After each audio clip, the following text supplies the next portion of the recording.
do it.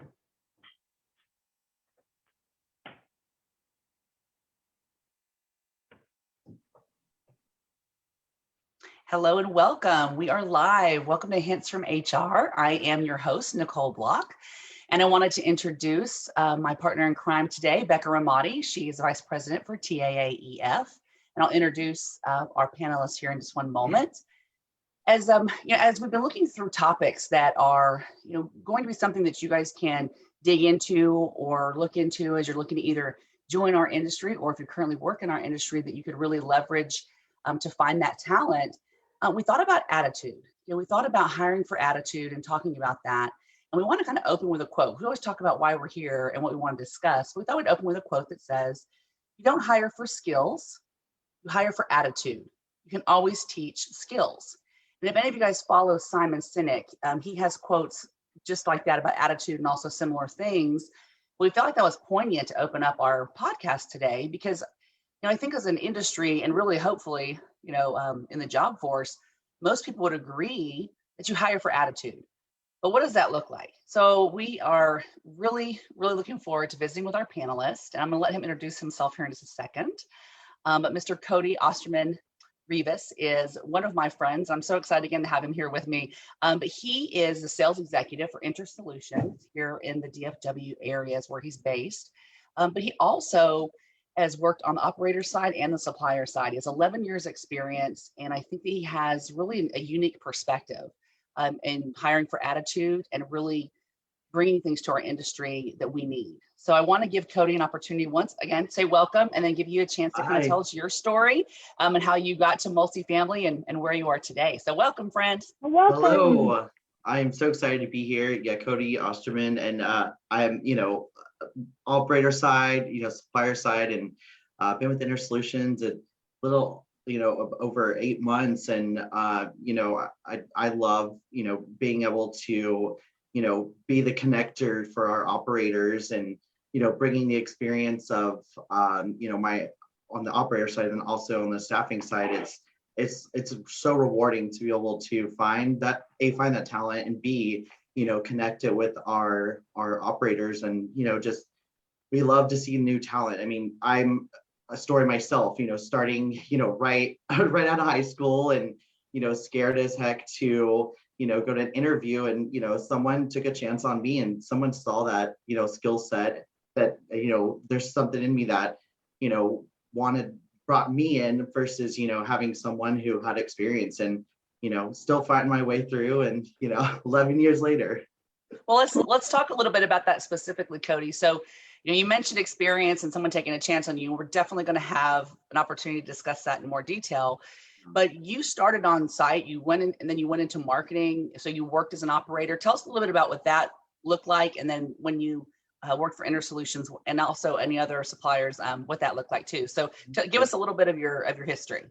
Yeah, so started out working on site, and I always took to marketing and training so much. I mean, it's in my head I always assumed that you had to have the marketing degree or certifications in order to do that, but I learned it all myself. And I certainly had bosses that took a chance on me and said, I want to train you on this because you enjoy it. Like, you're asking the questions that we preach all day long. And so, in my previous role of like marketing and training, bringing both together was just incredible to be able to shape up and, build team members and, just be a part of that process. I mean, I know what it's like to, be that leasing person, sitting in the leasing class learning, or, that person who's on site who doesn't understand something, or the operator who's frustrated because, I can't find talent, Right. And so, essentially, going that route and building my way up on training. I thought, the staffing side was so incredible for me because I really feel like I had the opportunity to kind of give back what I was given. And, right. No, totally. And I think that the InterSolutions piece plays well in our topic today, and that's hiring for attitude. So anyone that knows you, Cody, I think knows that you have a great attitude. You have a helpful attitude. You have a we can do it attitude, and very much culture centric and teamwork attitude. So I think that that's probably what that first person that took their chance on you saw as far as potential. But let's dive into your role now at InterSolutions and hiring for attitude. And so remember, when we're discussing this, we have people that are looking to join our industry, and then we have people that are currently in our industry. So I'll kind of ask you some questions on both sides. But when you are meeting with a new candidate that wants to potentially temp with us in our industry, how do you gauge attitude? What questions do you ask them so that you can help to kind of gauge if they have a good attitude? That's a great question. I think, especially, when it's someone who's maybe not from our industry, bringing them a situation that maybe tested their abilities, like how did you handle it, scenarios, and really that brings out a attitude, like how they handled it, what, kind of what they dealt with. And then sometimes you get the person that immediately just kind of gives you that wrong answer and leaves you with a little bit of concern. But, for the most part, we have a wide set of skill sets that come in to see us. And, some that are, just brand new, some that are incredibly, talented, but sometimes the ones that are completely new have the best answer to that, and it's nice to have that, to see, that attitude come out through, their answers. Well, yeah, that's a good point. So, sorry, I hear some feedback there. Sorry, I'm a robot today. But I think, think about what's happened, in our industry in Texas in the past couple of weeks. You can take the freeze, and you can take the challenges that we had, and you can have a totally different response and attitude, to where people are answering the question by saying that, yes, it was difficult. I was managing something personally, but I had to manage this professionally. These are the people that we take care of. It's step by step, it's day by day. Or you're going to have those people that were like, I can't believe they wanted me to come in and do fire watch whenever I've got my pipes bursting at home. So it's probably the same situation. It's just, how did they manage through it, and how was their attitude in talking about it? So I think that those, similar to what we've talked about in our interview series, is that it's how you're answering that question. Yep. And what would you suggest maybe for the job seeker? So, so again, the operator's going to ask that question. But what would you either, caution the job seeker or encourage a job seeker to do so that they can convey that attitude? What would you suggest? I think honesty is incredibly key in that point. Also like eagerness and integrity, just provide, honesty. And I think especially, when, like, I'll go back to when I first interviewed for, a leasing agent, or when I interviewed for a marketing director. I remember one point where, my former boss, Melanie Stiles, asking me, very hard-hitting questions, and me going, I'm going to be honest with you, I don't know the answer to that. And I think that honesty is key. And I think that it really shows like the integrity, and it just shows your eagerness to like want to grow, to learn, and to build within this industry. No, absolutely. We've heard that through a number of these episodes about just be honest and truthful and be genuine, and that seems to keep coming up. Yeah. But it's true though. I think it is interesting. And what I'd like to also kind of pivot real quick is, Cody, when the job seekers are coming to you, is there a pattern that you're seeing that they're looking for? Do you maybe like top 1, 2, 3 things, whatever comes to mind? But is there anything that they're looking for, when they're talking about our industry, that you can identify for our operators or suppliers? I think that it's so crazy. The number one, if I could put a keyword, chart together, it literally is growth. It's opportunity. Is somebody, and the number one question I get, especially for our new talent, is somebody going to be there to show me? Somebody going to be there to, teach me? And it's not, I think, as operators, we look at that as like, oh my gosh, I'm gonna have to hold their hand. And it's really not. Like these folks want, to learn how to do it the right way. They want to be the great talent that they're aspiring to be. And I think that just growth opportunity is one of the biggest things that I hear. And that there's a lot that comes with that, but ultimately that's it. Well, and we'll circle back to that later for sure. So now let's talk about the operators. Now, one of the blessings or curses, I guess you'd say, Cody, by knowing everybody on the operator side and the supplier side, is that, we're very transparent with you when we call you and say, hey, we want to open up a requisition or we need this. What would you say the top 3 things are that an operator or supplier, when they're reaching out to you to find a candidate, what do they give you as their top 3? I think the top 3 that I would hear, I was like going back through my list and thinking, what is it? It's definitely experience. I want someone experienced. I want somebody who knows how to, that could just walk in here and knows how to, make it happen. Also reliability, just somebody that they can depend, because maintenance is our heartbeat. Like our maintenance teams, that's what keeps us going. And they want, reliability. They want to be able to have that right hand there, and also longevity. They want somebody who wants to stay there and grow. And it's funny because that's, the parallel for growth. They want you, Right. To stay and grow.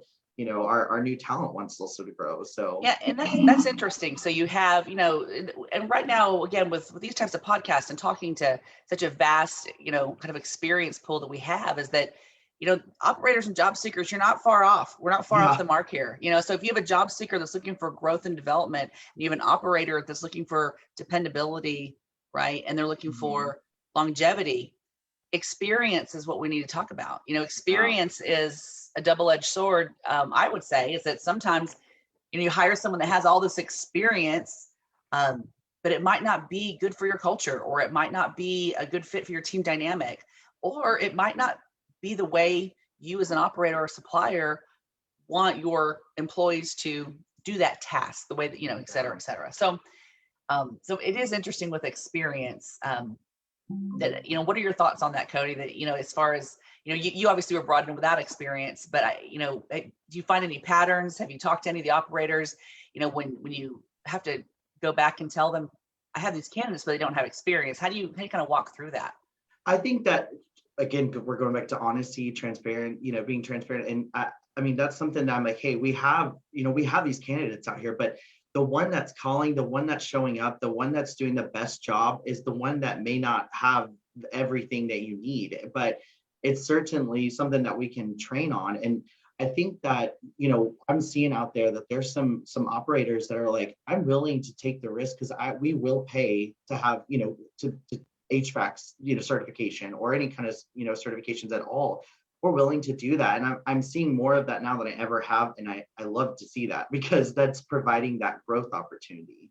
Yeah. And what are your thoughts too? We've talked, and I know in previous series, I know Becca's to handle our feedback, but in previous episodes, we talked about, especially during resume writing for the job seeker, is trying to help either the job seeker and or the operator to find parallel experience. We've used that term a couple of times, to where if you're in a service industry, then you probably do have experience. That's why I say it's kind of a relative term, because if you've been a server for 2 or 3 years, then can you probably anticipate someone's needs and deliver customer service, and and try to ask questions and follow up and those types of things. So I think as operators, we need to ask ourselves the question of, okay, what does experience mean to us? Are we missing opportunities because they don't have industry experience? I think we're kind of cutting our nose off to spite our face on that one.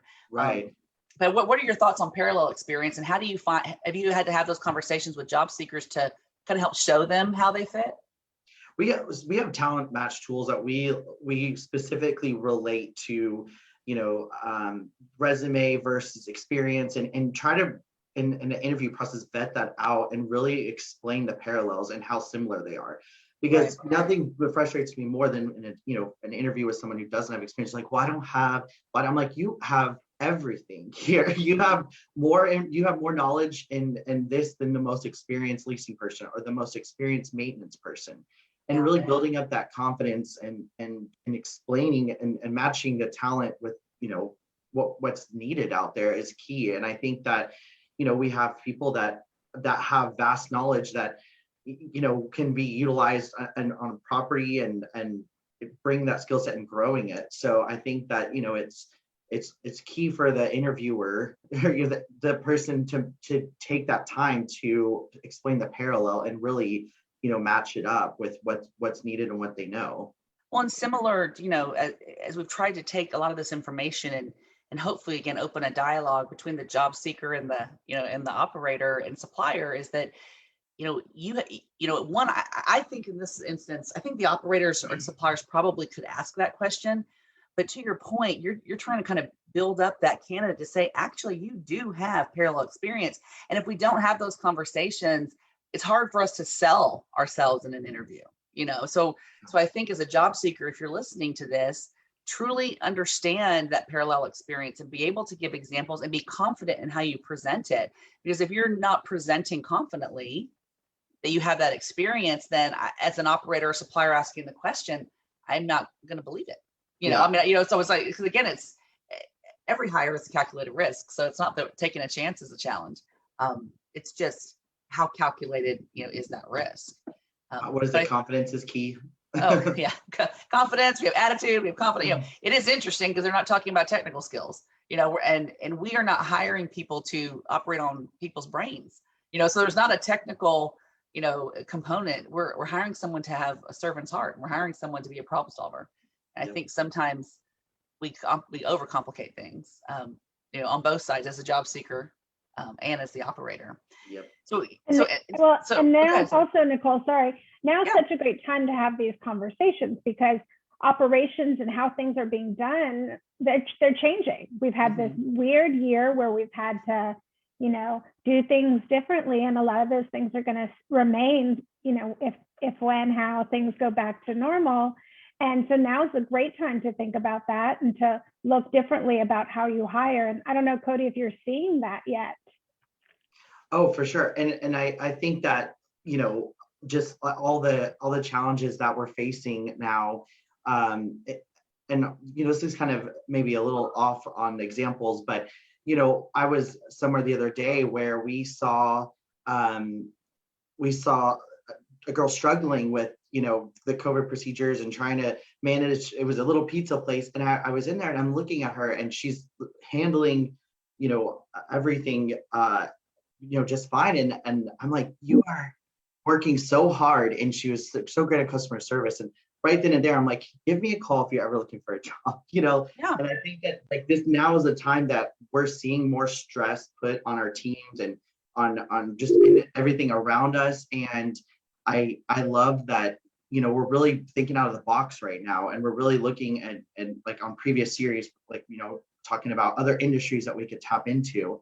And I love that, as some of our, operators and also for us, we're really looking outside of the box and trying to, be creative and try and find that talent.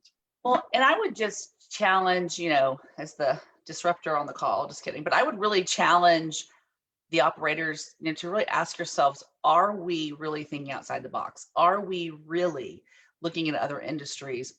If you're, and I guess the way I would say that is if most people calling staffing companies, and I'm sure the InterSolutions would, give the same answers as probably some of the others, if experience is still our number one thing that you're asking for, are we really considering other industries? I know we talked about, a big move towards hospitality probably 5 to 8 years ago. We talked about potentially, restaurants, retail, but really being open to almost anything and to seeing and trying to find that parallel experience, it is going to make us have a more diverse work culture, which is going to bring fresh new perspectives. And Becca's right. I mean, we are changing, and change is good. Change is great. I mean, the only thing constant is change. But I think that if, I would, as an operator and a supplier that's hiring, I would really ask yourself, because I think, again, we get into the cliches of, oh no, we're open to other industries, but are you? I would look at who, what did your last 10 hires look like? And how have they, look at your turnover, did experience pay off as much as you thought? I don't know, maybe for your company it did, but similar to the maintenance tests and the job descriptions, the emergency procedures, it's just a great time for all of us to just ask the question, Yeah.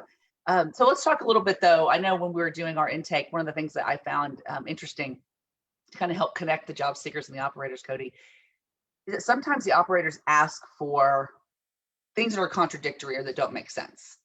Sometimes they're asking for, like you gave me the example with the make-ready person. If you want to give that one, I think that's great. Maybe we can give the operators a way to reframe that. So if you can share with us that, that elusive make-ready person that doesn't exist, would be great for our operators to hear. Right. It's a scenario of like, I want the person with 15 years experience to come into an entry-level position. And it's like, it's not, fair, obviously, to the person looking for the job, but, it's also, I mean, I hate to use cliches here, but, it's like you get what you pay for. And so, it's like you want, work, $1 million job very little budget. And it's like, right. And I think that it's critical for us. And that is, we were talking about this yesterday, like there's a lot of positions out there open, especially on the maintenance side. And it could be 5-10 cents that, a maintenance person jumps ship for. Right. And I'm like, are we truly taking care of our teams? Are we, whether it's compensation, growth, and we're seeing that, like I just said, I want, somebody, I want to pay the minimum amount and get the quality of, somebody where I could pay this amount. And it's like, are we truly doing ourselves, paying the right, amount and making sure we're getting the, right job? Or asking for the skill set that we need and being able to compensate fairly. I think if you're asking for someone with 15 years experience, and I think the one you gave me yesterday was a make ready that was HVA certified to take call as well and still pay the minimum. And I know the operators are probably kind of going, really? But it happens, and so I think if we kind of connect those dots, I mean, Cody just said their number one is growth and development. Your number three, again, our little straw poll here, your number three is longevity, and then number two is reliability. So I think that if you can frame it with the growth pattern that you're expecting, if you bring in a make-ready person who's willing to learn, and then you want them to be certified, like you said, they're willing to get certifications done, and that's part of the growth and development. So I think those types of examples, if we can figure out a way to make that clear, if we can figure out a way to make that candidate believe that we are invested in their growth and development and give those examples. If you want that make-ready technician to take call, then you bring them in as a make-ready technician, you coach them, you develop them, you grow them, you get them the certifications, then they're on the precipice of being, a maintenance technician and taking call. Yeah. So I think that those are the things that are interesting. When I heard kind of your feedback, it's kind of paradoxical. Well, and I think the recent campaign of Room to Grow and focusing on maintenance was like critical. And I think that's showing like how important it is and the opportunity for, our talent out here to look up something, have something to aspire to. And I think we were talking about that like one point. And I love seeing that and that push and focus, towards our maintenance teams. Well, and I think the entry-level position, being able to share, I think what's great for you being in the position you're in, Cody, is you're what we call a Rosetta Stone. You speak supplier and you speak operator. It's different language, right? But you're able to help them understand, one, joining the industry. So I think for you to be on our Hints from HR, panel, we're so excited because you're one of the gateways that people are getting into our industry and finding our industry. So it's so crucial for that first step, to be, confident, that first step to be, in lockstep with our industry. I think it's just really so important. But you're talking to the people that are going entry level, and you're talking to the people about their path. That really, they could step in as a leasing associate, but as we talked about on other episodes, that doesn't mean they'll be a leasing associate forever. Mm-hmm. It helps us all to remember that all of our leaders, most of the people that, in the industry that you look up to, started in an entry-level position. And so it's really important, I think, when you think about the experience piece, to remember that and to, because there is so much room for growth. Thank you for the plug earlier for Room to Grow, Cody. That's something beautiful that this industry allows for and gives that many don't. And so I think that's a really important thing that we keep focusing on. Well, and I mean, I'll never forget that day that I was sitting at a class that, my boss was like, hey, I'm going to send you to a class. And I was like, why? I don't I have to work, and so sent me to class and hearing, an industry, person speak and go, I started as a leasing agent, and me going, oh my God, I could be that person one day. And I think that Room to Grow, that's one of the things that that's something to look up to, and that's what I say to everyone entry level that I hire, whether it's maintenance or leasing, is that you in a year from now could be calling me, asking me for support, and asking me to help your team. And that's just what I try to explain. I'm like, you will be there, so don't lose my number, Don't forget me when you're a big shot, right? Yeah. Call me. There's so many people in my industry life that I've met along the way that I'm like, hey, listen, Don't forget my number when you're all high and mighty and super cool. Don't you forget. Right? I think that's so true. And we're in such a, for the job seeker that's watching this, or again, the operator supplier that's watching this, in Texas, we, even with the COVID year, even with the transition, we are still in a growth pattern. We are going to continue to still be in a growth pattern for quite some time. And so the jobs will continue to be there, and growth brings jobs, which bring people, which they all need a place to live. So I think that your point that, you could be calling me in a year saying, hey, Cody, I need a maintenance person that is, 85 years experience, and I'm going to pay him $1 an hour. Can you help me? Don't totally be flip. I'm kidding. But I think that's crucial. And I think that the path is crucial. And in talking you through programs like Room to Grow, or, TAAEF offers so many resources. Yes. We, at the end of the day, we do want reliability. We want longevity, and we want you to gain experience is probably how I would reframe it, because this industry could be for anyone. There is a facet, I guarantee you, for any passion you have, any skill set you have. Yes. Just truly, I think that's what makes us special. I think that's what makes multifamily really unique. And I think that's probably part of your sales pitch too, Cody, is that, you're like, hey, you come to the right place, right? Yeah, for sure. There's room to grow. No, definitely there's room to grow. And I do also, try to debunk this all the time, that you don't grow straight up. It's not a trajectory. You're constantly meeting and networking and collaborating and grassroots, and you're building this.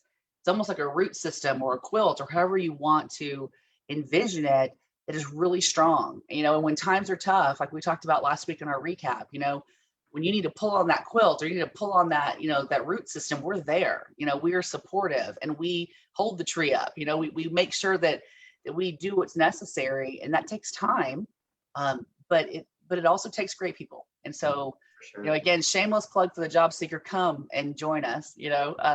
Come find us on. You can go to Room to Grow Texas, TX actually, roomtogrowtx.org. To get more information. Of course, any of the apartment association, affiliates are there, whether, you're here in Texas or not, please come to Texas. But come join our quilts, come join our root system, come and ask those questions. And, and I'll give Cody a moment just to kind of give his final thoughts, but Cody is absolutely an asset to our industry, and 11 years is just the beginning. So I'm excited to be, I'm always amazed by his attitude, which he was the perfect person to speak on today's topic, because he has an amazing attitude. And if you are looking, to potentially join our industry, InterSolutions would be a fantastic place to potentially start. So Cody, I'll let you give your final thoughts, and then we'll sign off. Thank you for having me on here. Just, like Nicole said, if you are, looking to get in the industry, I did 11 years ago, and there's been no looking back, and met a lot of amazing people, and there's so much that there to offer, and so many varieties and forms. So if you are looking, please let us know. I'd be happy to help.